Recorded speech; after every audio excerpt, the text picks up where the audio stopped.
Mr. McPherson, as you know, part of the reason why the shooter at the Texas church was able to obtain a firearm was because individuals within the Air Force had failed to report Mr. Kelly's domestic violence offense on a couple of key junctures in the process where that should have been flagged.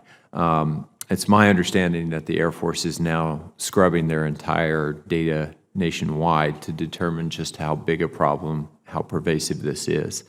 As the Army's potential next top lawyer, what are your plans to make sure that the Army does an equivalent analysis and plugs the same gaps? Thank you, Senator. If confirmed, that's going to be one of the first things I ask either the acting secretary or the secretary of the Army is to direct the same sort of scrub take place.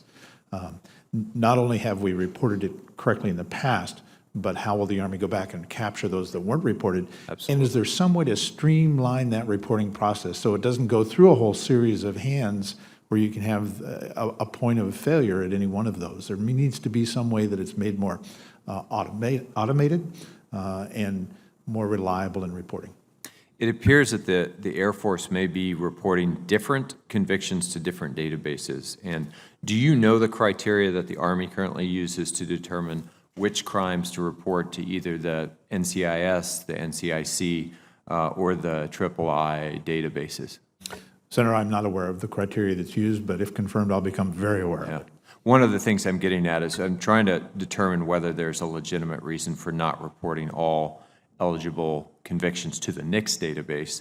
And I'm wondering, do you know how many domestic violence convictions have been reported by the Army to the NICS database or other databases? Senator, I do not know, but I do know that one of the problems is terminology. Right. And there seems to be a fix for that. And one of the things I will do, if confirmed, is find that fix.